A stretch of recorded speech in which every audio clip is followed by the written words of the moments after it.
Yan, so nandito tayo sa pinaka taas ng floor ng ng Maharlika. Grabe, hindi namin in-expect na may kainan dito.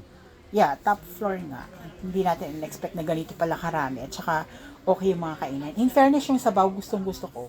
Ayan, sarap. Masarap yung sabaw niya. Ayan yung mga prices nila.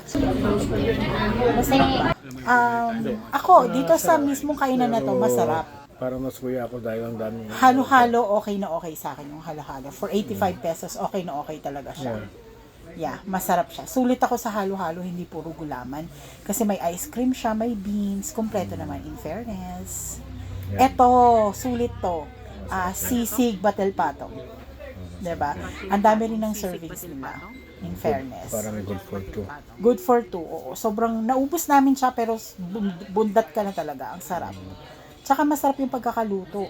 Tsaka yung sabaw. Nagulat ako nung sa sabaw. Though medyo mamantika siya. Pero alam mong legit yung sabaw. Tsaka kung kakain ka dapat, isa lang.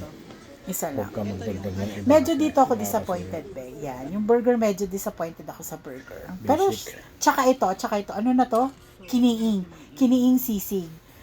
Sobrang natamisan ako dun sa kiniing sisig. Tapos, ayan medyo konti Ay, hindi, yung... masarap yung kiniing. Pero konti Ako lang serving. hindi ko siya nagustuhan. Pati yung burger, hindi ko nagustuhan.